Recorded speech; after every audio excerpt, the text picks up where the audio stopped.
Ngayon nagkaroon ng sunog dyan sa barangay na yan, nagmagandang loob. Alam niyo naman si Senator Bongo, kapag may mga ganyang mga nangyayaring sunog, mga nangyayaring yung mga delubyo, yan yung nauuna.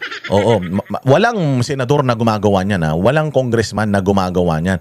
Lagi si Senator Bongo nakaabang yan kung saan may nangangailangan, pupunta yan. Subok na yan. Malasakit centers, mga outreach program niya, mga relief operations niya si Senator Bongo. Solid na solid yan. Maaasahan mo talaga yan. So ngayon, nagkaroon na sunog dito sa isang squatters area. Squatters area to. Tapos nasunog yan. Okay, so ngayon dumating si Senator Bongo, nagdala siya ng ayuda. Ayan yung kanyang ayuda, makikita ninyo, timba. Ang ganda nga kasi sinimulan niyan ng ng SMNI Foundation Yung kapag namigay ka, kailangan walang tapon. Kailangan walang tapon. Yung paglalagyan mo hindi plastic lang. Kailangan yung paglalagyan mo may pakinabang. Si SMNI Foundation kasi maglalagay ng timba. Tapos pupunuin niya yan ng laman. Mayroon na yan dyan mga mantika, toyo, suka, asukal, asin, noodles, delata, tapos may bigas pa yan, isang kaban na bigas, tapos meron pang galon-galon na tubig. Ganun magbigay ang SMNI Foundation. Pera po yan, pera po yan ng mga donors ng foundation at pera din po yan ng kanilang simbahan. Buong mundo sa lahat ng mga Kingdom Light Congregation, nagdo-donate sila para merong pang relief operations, outreach, etong SMNI Foundation. So, natuto etong mga politiko, pag nagbibigay sila ngayon, hindi na lang nakalagay sa plastic bag. Kasi usually pag nagbigay naman ng ayuda ganyan, plastic bag lang di ba? Plastic bag lang. Tapos yung plastic, gawa niyan, kung hindi nila itapon, magbabarayan sa kanal, baka paglagyan din nila ng mga kung ano-ano, basura. So yun lang ang silbi niyan. Pero ito, yung kay Senator Bongo, may timba. So yung timba na yan, dahil syempre nasunugan kayo, nasunog yung bahay ninyo, wala kayong mga nakuwang gamit dahil bilis masunog nung nung mga bahay dyan dahil light materials nga yung mga gamit, barong-barong lang yung mga bahay dyan So, yung timba kahit papaano, may silbi yan. Pwede nyo paglagyan ng tubig. Pag nag-igib kayo, pag naligo kayo, pwede kayong dyan maglaba. Kung gusto nyo, lagyan nyo rin ng dyan. Lagyan nyo rin ng inumin, tubig, tapos dyan nyo laklakin. Maraming use yan. So, ito yung nangyari. Ang problema, mga bossing, alam nyo, nakakadismaya lang kasi kayo na yung tinulungan, punyeta kayo. Oo, anong ha? Sila na yung tinulungan, okay? Deserve nyo man yan tulong na yan. Sa inyo man galing yung pera na ginamit para dyan. Nagreklamo pa kayo? Nagreklamo pa sila dahil yun daw tulong sa kanila, mukhang bitin. Anak ng tinapay kayo talaga Magsumikap kasi kayo sa buhay para hindi kayo nanghihingi ng limos. Alam naman natin mahirap ang buhay ngayon at alam naman natin pumila sila ng mahaba para makuha yung ayuda na yan. Pero imagine ninyo, merong isang Senator Bongo na pumunta dyan, yung staff niya namigay sa inyo. Meron bang ibang senador na nagpunta dyan na namigay sa inyo ng limpak-limpak na mga sandamukal na mga ayuda? Wala.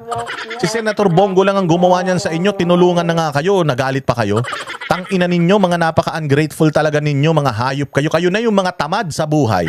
Kayo na yung mga putang ina pabigat sa Pilipinas dahil wala kayong mga trabaho, mga putang ina nyo.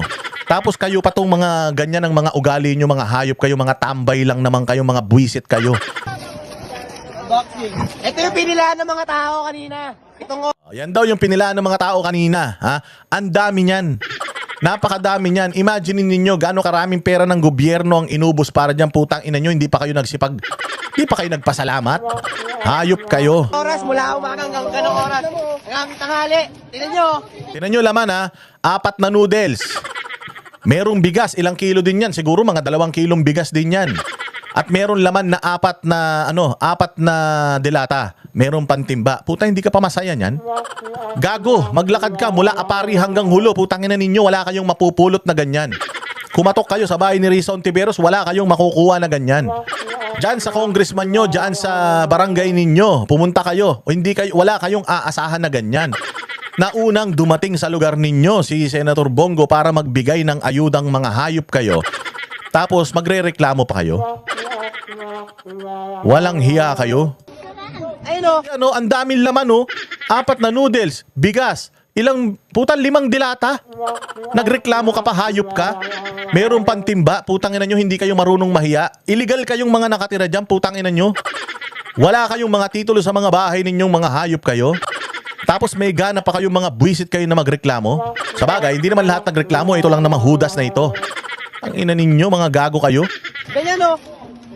May karton? Ayun o, may karton o. O ano ngayon kung may karton? Ayaw nyo nun? Meron kayong panggatong para masunog ulit yung mga bahay nyo? Ang kakapal ng mga mukha ninyo. Merong karton para umalsa. Hindi naman sinabi na yung karton na yan pamparami para umalsa. Yung ano, yung ayuda sa inyo, hindi naman para nakalubog, di ba? Oh, pinatungan para at least kahit paano umalsa. Hindi naman sinabi ni Bongo na itong ano na to, timba na to, punong-puno ito. Punong-puno ito ng ayuda. Kung punong-puno ng ayuda yan, hindi nyo mabubuhat yan. Kung sa SMNA Foundation na nagbigay sa inyo, punong-puno yan. Oh, pero syempre, si Senator Bongo, ano lang man naman ang pondo niya, gusto niya kayong tulungan, nilagay niya na dito sa timba. Buti nga, hindi nilagay sa plastic yan eh. Tingnan ninyo yung pinamimigay na ayuda ng ibang mga politiko nakalagay sa plastic. Ganyan ba karami? Alam nyo, pasensya na, nakakapagsalita tayo ng ganito, pero hindi kasi deserve nitong mga tao na ito na mga nagre-reklamo na tinutulungan mo ng mga pabigat naman sa buhay itong mga hayop na ito. Tinulungan mo na, nagreklamo pa. Tanginan nyo. Tapos tingnan nyo, pinipick up ng mainstream media ito. Lahat na naman ng mainstream media ibinabalita ito. O, sinisiraan na naman nila si Bongo. Sinasabi na naman nila na pati daw timba budol. Hindi budol yan. Putang ina nyo, kakainin nyo yan eh. Lulunukin nyo yan eh. Sasabihin nyo budol, gagamitin nyo yan, kinuha nyo. Buti sana kung ayaw nyo yan, ipinamigay nyo sa iba. Hindi, inuwi nyo rin sa bahay nyo. Nagreklamo pa kayo, kakapal ng mga pagmumukha nyo, mga hudas kayo. Walang laman yan o. Oy, tangina, may karton. O, ano ngayon kung may karton? Silaban nyo yung karton, yung bagong gawa yung barong-barong, ano niya, para masunog ulit. Para magkaroon kayo ulit ng ayuda kay Bongo, mga hayop kayo. Oh, masakit ba? Galit kayo sa akin? Pakyo kayo. Tama lang sa inyo yan. Napaka-ungrateful ninyong mga hayop kayo. Kupal pa yung nagbigay. Saan ka naman, di ba? Ba't ako nagsasalita ng ganito? Kupal sila eh. Dapat kinukupal din yan. Yung gumawa nitong video na to, kupal ka. Kaya dapat kinukupal ka rin. Kaya kainin mo lahat ng mura ko sa'yo. Hayop ka. Ina ninyo, binigyan na kayo, nagreklamo pa kayo. Wala naman kayo mga silbi sa buhay. Mga tambay naman kayo. Mga gangsta kayo. Mga ulol kayo. Nood kayo ng lood ng flip-top. O binigyan na kayo ng malalamon nyo. Mga putang ina ninyo, nagreklamo pa kayo. Samantalang ang mga kinakain nyo naman, lupa. O hindi ba? O ano, galit kayo sa akin? Buti nga sa inyo. O, masama, hindi ba? Masakit ba? O, ano yung ginagawa nyo? Hindi ba masakit yan? Tinulungan na kayo ng tao, ginanyan nyo pa. Tapos sa masaklap, pinick up pa ng mainstream media. O, sino ngayon magagalit sa akin dito sa mga pinagsasasabi ko? Eh kung ako nilagay ko yung sarili ko sa nagbigay ng tulong, nagreklamo ka pa, putang ina mo, kukutongan kita ng walang tunog talaga. Titigas na mga mukha ng mga to. Ayun o, may karton o. 10K yan. Tangina, karton o. O, diba? Di kayo nahihiya. O, yung kapitan naman dito, alam mo, in fairness, dun sa kapitan dito sa barangay na to, nag-apologize siya. Sabi niya, Senator Bongo, hindi naman lahat ng mga nakatanggap ng ayuda rito, ganyan. Oo.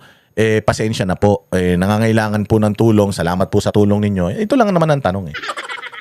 May nagpuntang ibang senador dyan, yung mga nakatanggap ng mali-malitang pera, yung mga nagnakaw sa inyo na mga politiko, nandiyan dyan. Oh. Yung mga congressman ninyo, nandiyan dyan, tinulungan kayo nung mismong araw na yan na nasunugan kayo. Nakita nyo, ang dami nyong nakapila. Ilang oras kayong pumila kanyo? Kung ayaw nyo palang pumila na mahaba para sa ayuda, sana hindi kayo pumila. Sana nagbanat kayo ng mga buto. Sana nagtrabaho kayo para hindi sana kayo nakakatanggap ng ayuda mula sa gobyerno. Reklamador kayo. Mga squatter naman kayo. Reklamador kayo. Baka isa pa nga yung mga kupal na yan sa mga nang i-snatch dyan sa EDSA eh. Ang ina ninyo. Puros kayo reklamo, wala naman kayong ginawa sa mundo na makabuluhan, mga buwisit kayo. Well, yung mga hindi ito para sa lahat para ito lang dyan sa mga kupal na yan. Na mga pinagtatawanan pa yung natanggap nilang ayuda, pumila na, may malalamon na, wala naman silbi sa bayan. O, ayan, ang ginaganti nila sa mga tumutulong sa kanila. Pero ito lang masasabi ko, Senator Bongo, ipagpatuloy mo lang yan. Itong mga ganitong propaganda, kaya pinick up to ng Abante. Yung Abante na yan, yung salot yan eh. Kaya pinick up ito ng mga mainstream media, pinick up ito ng mga vlogger kasi opportunity yan sa kanila para masiraan ka.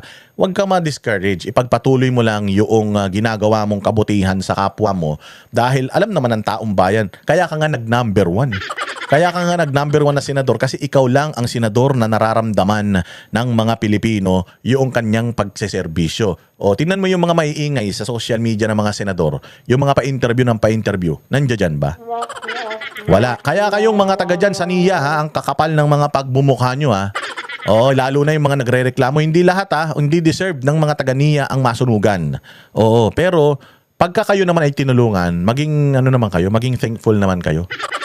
Oh, maging thankful naman kayo kahit na konti lang yung itinulong sa inyo. Ang importante may nakarating sa inyo yung tulong. Tingnan niyo, gobyerno nga walang tulong na na ibinibigay sa inyo. Ito na nga, opisina na ni Senator Bongo.